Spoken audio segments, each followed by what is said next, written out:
Thanks to the support as your channel member, Sean Pringle. Well, boys and girls, I've never got into an episode having this little idea about what's about to happen, but genuinely, this could be a transfer special, or I could be about to resign because the board don't give me proper money now we're full-time. So, I don't know.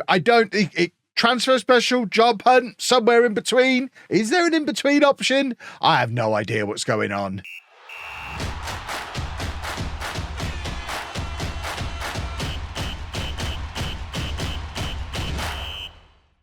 And if I do end up having to leave this club, I refuse to accept it's because they can't afford to give me the money that I want, because they've just blown all this money on stadium improvements, which, to be fair, I think they are stadium improvements that are required.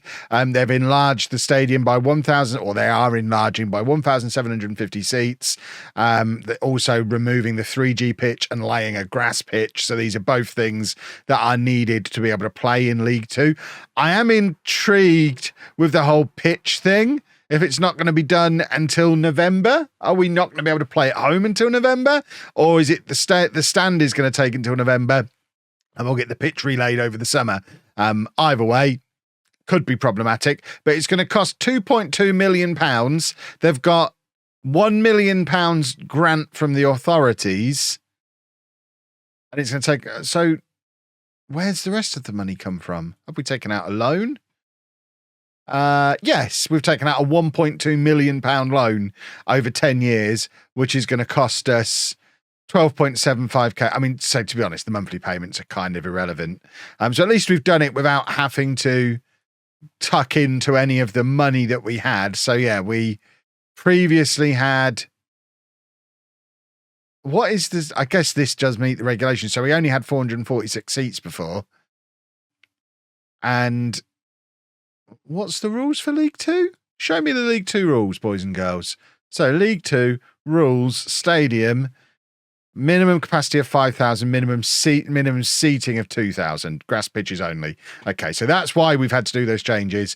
And in reality, it's not costing us anything. The loan is negligible, and half of it is covered by a grant. So that's fine. If you did miss yesterday's episode where I talked about the predicament I'm in, just to clarify, I'm on £325 a week part-time at Tamworth. We go full-time as part of the promotion, which means I have to give up my day job, which means I need a significant pay rise.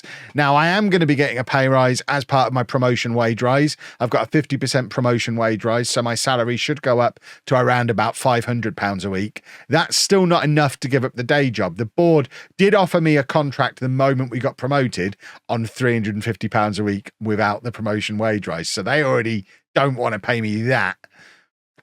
I need a minimum of £1,000 a week. If you look at what other managers in League Two are earning, I don't think that's an unreasonable thing to ask for. Solihull Moors, who have finished rock bottom, they got promoted from our league last year through the playoffs. The manager who got them promoted, 1.3k a week.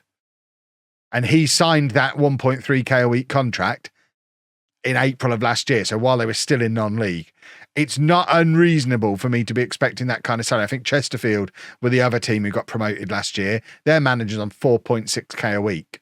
I am not going up into this league on £500 a week, because nobody in this league is earning £500 a week. It's just, yeah, we're not doing it.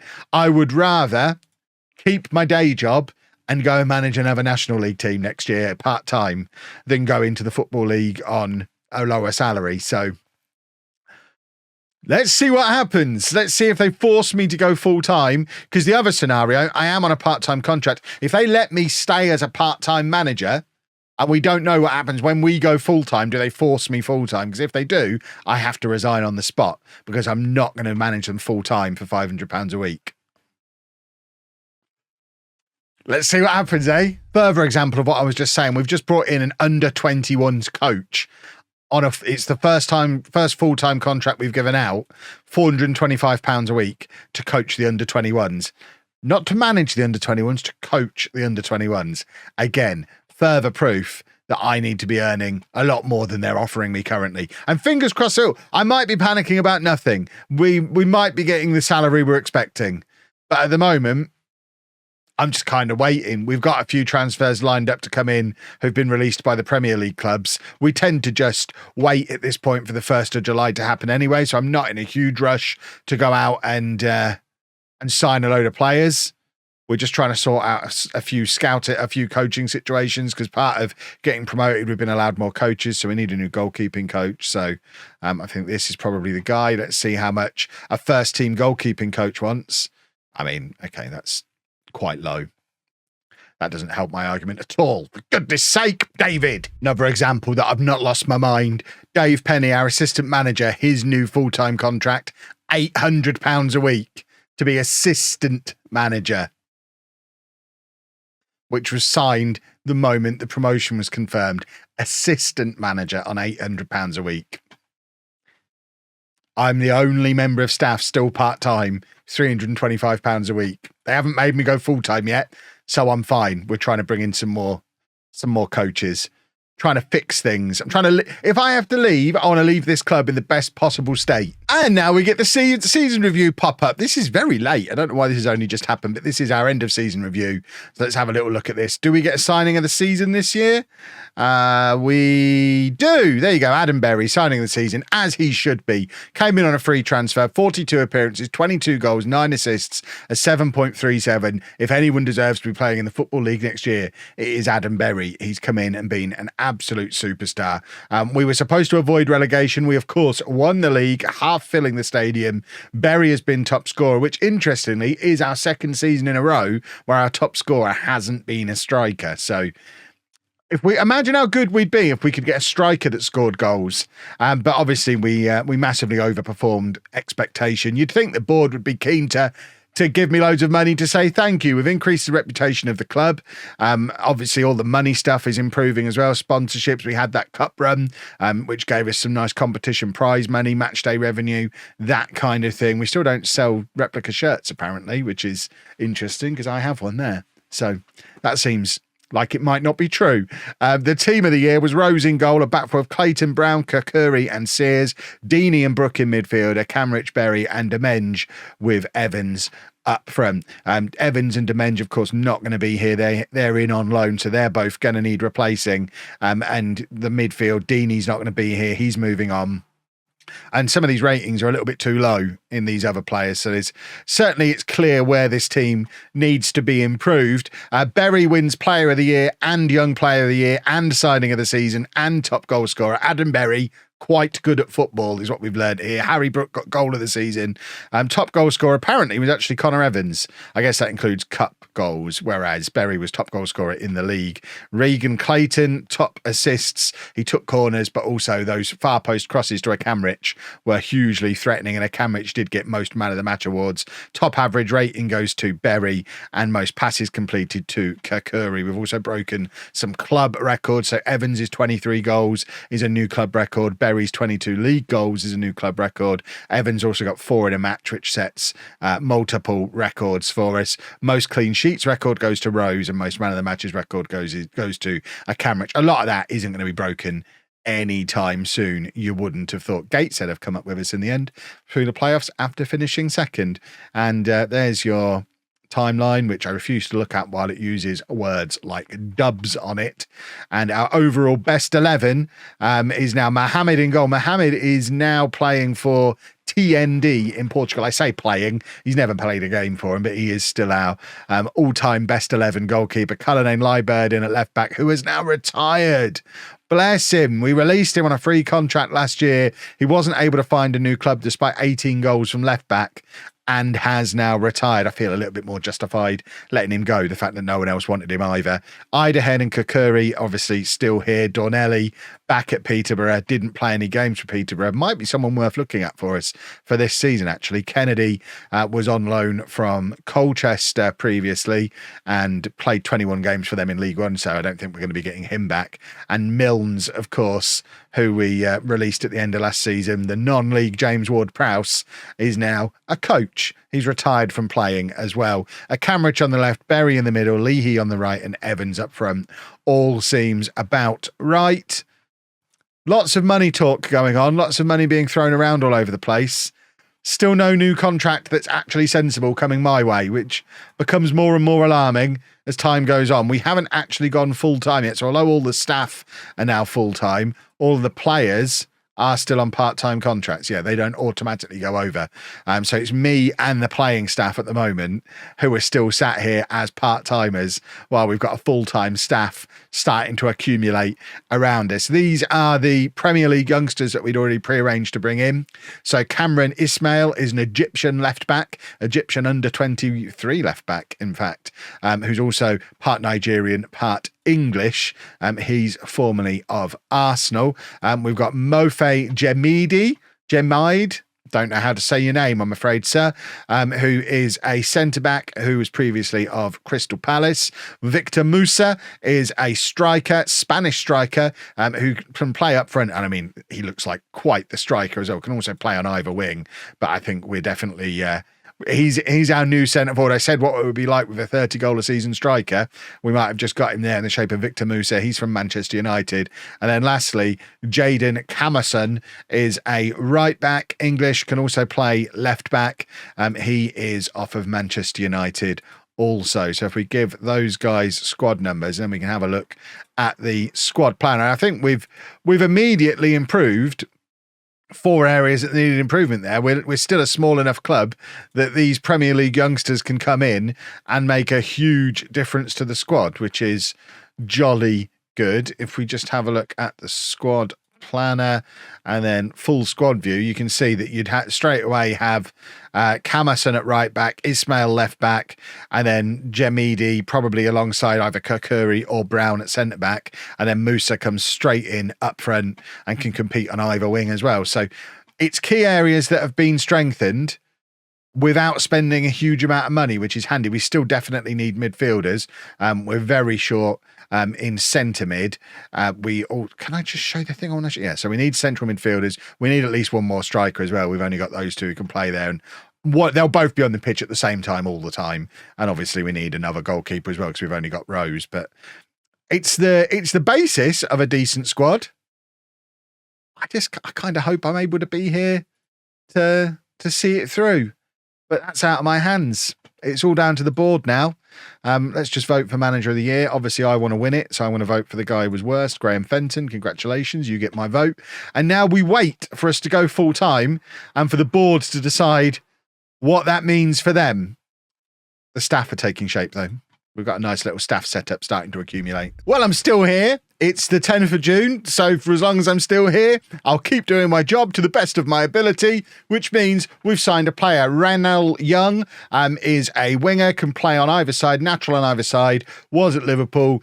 He's agreed to come in on a free transfer for only £650 a week. He does currently have a hip injury and is out for the next couple of months, but once he's fit, he's going to be super duper. There is some sad news though, boys and girls, because Nathan Shakuna has left the club. He's gone to Grimsby on a free transfer. Look at the amount of money he's on. He's gone full time to play for Grimsby in the National League.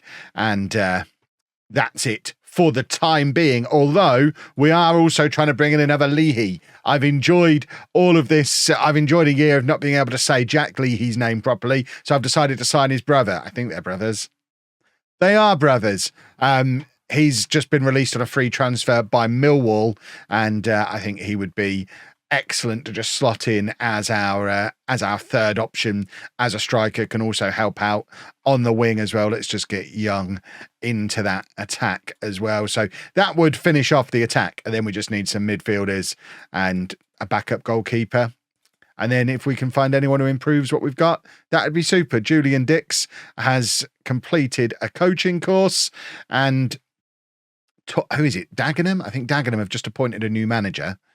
Dagenham, who got relegated, have just appointed a new manager on £1,000 a week. He'll be managing in the National League South next year. The more this goes on, the more that is upsetting me. Right, we are back for pre-season. We have officially gone professional. I am still being allowed to continue as a part-time manager. So I assume I will be allowed to continue to do that all season and keep working at the Snowdome, which is fair enough. It does make me very, very available for anyone to come in and offer me a job, which hasn't happened yet, which I am a little bit surprised about. It also means we're on a ticking clock, because I won't be sticking around beyond the end of this contract unless they offer me a big boy contract. So we might have one more year here at Tamworth. We're going to continue to monitor how this develops. And the board have come in and offered me another new contract, only on £550 a week. It's just not enough. It's less than what my assistant manager is getting. I will negotiate and I will say I want £1.5 a week. They've moved it to 600. Well, okay, I'll have 1.3 then. No, they've withdrawn. So I guess we're going to be playing that game for the remaining year of my contract now.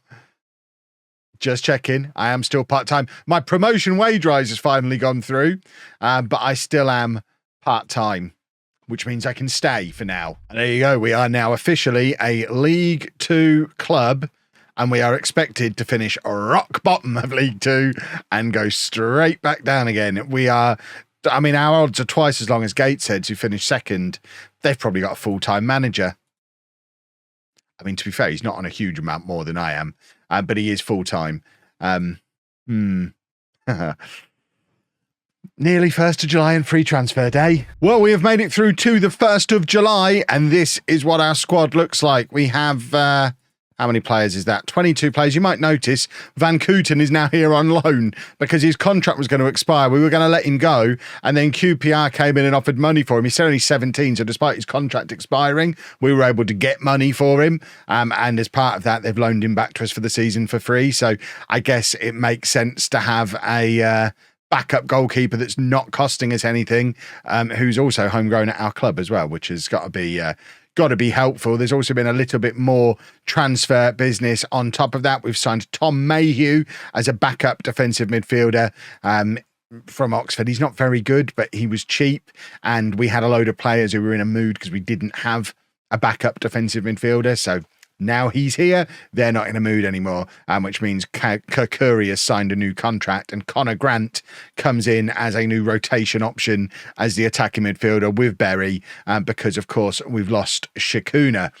We have also let a couple of players leave at the end of their contracts as well. So Ellis Deeney, Ryan Sears, Ben Aquay have all left the club, and Kyle Finn has gone onto the transfer list. All of that means the squad currently looks like this. So if we have a look at the full squad view, you can see we probably need another goalkeeper. Rose might not be good enough to make the step up to this league, although he does have potential to improve, so it won't be a disaster if we go with him. Van Kooten will be second or third choice, depending on what we do there.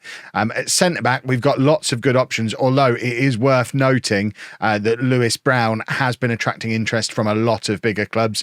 He wants to leave. We've had to agree a sale price with him. So if we get an offer of 140,000, Brown is gone. So we kind of have to plan for him not to be here, although Kirkuri, as mentioned, has signed a new contract, been appointed new vice captain of the club in the departure of Deeney. So we're definitely building around Kirkuri, and then hopefully Jemidi is just as good alongside him, and we end up going with those two if Brown leaves. We've still got Kingdon and Idahen as rotation options at centre-back as well. So I think we're good at centre-back. At left-back, our starting left-back is likely to remain Clayton, although Ismail will certainly fight him for it, and I don't think we need a third left-back into the club. And then at right-back, we've got Camerson as a starter, Sam Paul as the backup. Sam Paul might not be good enough, but he's probably okay as a backup who can cover both sides. The back four, I'm generally pretty happy with, and when you consider how little money we've got to play with, I don't think we need to do much to the back four. We do need a goalkeeper. We're also going to need another central midfielder. I don't know why this guy is still showing up. Can we get him off our shortlist? He was someone we tried to sign last summer, but assuming he doesn't exist, which he doesn't, we've got Brooke, Antwi, and then the new guy Mayhew, who's very much a reserve, and Antwi wasn't really a starter last year either, so we need a starting defensive midfielder, assuming we're sticking with this system, and why wouldn't we? We've done back-to-back promotions with it. And then up front, we've got Musa as a starter, Leahy as a backup, Camrich can play there as well, and Leahy can also play out wide, as can any of them, so they can all kind of rotate into the wide areas as well. On the left-hand side, like I say, you got so many options. Akamrich, Musa, Berry can play out there. The new boy Young, both Leahys can play out there. Clayton can play. This is why Finn is going to be let go. And then on the right-hand side, again, it's mostly the same players. In attacking midfield, you've got Berry, you've got Grant, plus Young can play there as well. Finn, like I say, will be moving on. So the attack, I think we're generally okay. We need a really good midfielder, a really good goalkeeper, and then we'll see how much money we've got left. It's free transfer day. Let's see what we can find. Well, first round of trialists have been and gone, and we really haven't got as many of them as I hoped we would. We did manage to get a goalkeeper, Joe Walsh. Yes, I know he's only 5'10". That could end up being something of a problem, but he is an upgrade on Joe Rose. So, yeah, he was the only one we could get. And then we signed a centre-back we didn't need, Reece Bennett, mainly because he was available and cheap and as good as the ones we've already got. So if Lewis Brown does go, he's another one who can slot in and play as our starting centre-back for us, which is jolly nice. The problem we have got is we've now spent almost all our money and we still haven't solved this defensive midfielder problem, which has been a problem for over a year now. Remember, we played Ellis Deeney here for most of last season because we had no other option. We played Shakuna there for a while. They just don't seem to exist. And it's very frustrating because the system really, really works. But it does rely on us having some decent quality defensive midfielders. So we're going to go and try and find those. The rest of the squad, I think, is done. There are areas I'd like to improve. I'm not over the moon about left back. I don't think we've got an obvious starting left back, although we've got 7 players who can play there. I'm not massively happy with the depth at right back. In contrast to that, we've probably got one more centre back than we need. So if Brown goes, that problem's solved. If not, we maybe have to move Idahen or Kingdon on. But Kingdon, I mean, they're both players who can then cover in other areas, so it's not ideal to lose either of them. But in the attack, we are solid. It would be nice to let Kyle Finn go. But we really, really, really, really need at least one, if not a couple, of defensive midfielders, because Cameron Antwi injured for 7 weeks again. He started last season injured and never really made it into the team. Only started 16 games. He's now going to be injured at the start of this season as well. I don't think we can rely on that guy. Well, we've just sold a defender for the biggest transfer fee in the history of the football club. And it wasn't Lewis Brown. Duncan Idahen has gone to Salford for £60,000. Our previous transfer record was $10,000. Idahen had fallen way down the pecking order. Would have struggled to get on the bench. Would have struggled to be... I mean, when you consider there's Brown, Kakuri, Bennett, Jamidi, Kingdon, all potentially ahead of him, I think that's a good piece of business, and it allowed us to do a little bit more business of our own. We still haven't been able to find a defensive midfielder to join us permanently, but we have got 2 in on loan. Reese Walters is a 19-year-old English defensive midfielder / central midfielder, 2.5 stars of current ability, 5-star potential. He's on loan from Port Vale for the season, having been on loan at Maidstone in the National League South last year. And then we've also got Todd Alcock, who, similar profile, English, 20 years old, defensive midfielder / central midfielder, 3 stars current ability, 5-star potential. He was on loan he was at Aston Villa, joined Bolton for free, never got in the Bolton team, and now joins us on loan and is probably our best defensive midfielder that we've got at the club now. Sonny Davis is a defender we actually tried to sign permanently earlier in the summer. He was in on trial with us after he left Southampton, chose to join Mansfield, who immediately put him on the loan list. We've got him in for 60% of what they're paying him, far less than we were agreeing to pay him before. So we've actually ended up with this guy for less than we would have done if we'd have been able to sign him permanently. Obviously, no sell-on potential, but honestly, at this stage, who cares? He can come in and be a potentially starting right back for us. And then Katia Kuyate is another striker option for us. We've actually paid a loan fee for him because at the time of the negotiation, we couldn't afford to pay any wage contribution, but we knew Idahen was leaving. So just a little bit of financial shenanigans. But he's 6 foot tall and really quick. And although he's very, very raw, he's only 2 stars, 2.5 stars of current ability. He's got lots of potential, very raw. Just another option for us. He's probably not likely to start, but having paid the fee, I don't think he's recallable. weirdly, he can be recalled even though we've paid a fee. I don't fully understand that, but I think just having him around the place as another option is probably a solid idea. So that means we've got decent strength in depth throughout the squad now. 3 goalkeepers, a whole load of players who can play left back, and arguably, I guess you would have Ismail or Clayton as the starters. A really, really good left back wouldn't go amiss, but you know, these two are fine. Clayton never let us down last year. And then at right back, we've got Sonny Davies, who's just arrived, plus new boy Camerson, and of course Sam Paul and Jack Kingdon, who were here last year and can cover on either side. At centre back, Brown is still here currently, but there are still clubs lurking. But at the moment, we've got Brown, Bennett, Kakuri, all fighting for the starting spot. Jamidi probably in that mix as well. Obviously, if Brown goes, one fewer of them is going to end up unhappy. Kingdon can obviously still play centre back as well, and apparently young Cameron Ismail can play centre back too, and he is 6 foot tall, so I'm not necessarily against the idea. Defensive midfield, 5 options. Mayhew was a bit of a mistake. Sometimes, boys and girls, you get them wrong. I think we got it wrong with that guy, but then I said the same thing about Elistini, and he ended up having a really good season for us last year. Antwi, of course, is injured, which means Brooke is likely to start the first game of the season alongside either Walters or Alcock. And then we've got Berry with new boy Grant to compete with him as the attacking midfielder, and a couple of the wingers can cover in there as well. On the left-hand side, loads of options. Right-hand side, loads of options, and some decent options up front as well, all of which can play out wide. So you've got probably 5 or 6 players who can play anywhere in that front 3, which means it's less likely that any of them are going to get really upset because they're all going to have opportunities to get in the team. There's nobody who's just like, well, I have to be the left winger or I can't play at all. So I think it's a decent looking squad. We've still got some money left over from Idahen to maybe bring in 1 or 2 more players if we need to. I don't know that we necessarily need to. The media have changed their tune. We're no longer odds-on favourites to be relegated, and they actually think we're going to survive and potentially be pushing up towards mid-table. I'd take that with a pinch of salt as well, potentially. I think we've got the lowest paid squad in the league, but it's it's quite a bloated squad, isn't it? We've got 32 people in this. That can't be right. I mean, actually, a lot of our youngsters are still involved in that. If we clear this out and get rid of some of those youngsters, there you go. That's a little bit more like it. A 27-man squad, still a little bit big. Obviously, we'd like to get rid of Kyle Finn. Let's offer him out again. And in fact, I think I might just move him out of the first team squad, let him play with the under-21s, just to really send the message that we don't really want to use him. And then beyond that, Van Kooten is back as the 3rd choice goalkeeper, not likely to play. Mayhew, there's an argument to loan this guy out, isn't there? And just get him out of the way. He was a mistake. We probably just ignore the fact that he exists and try and get someone to pay some of his salary.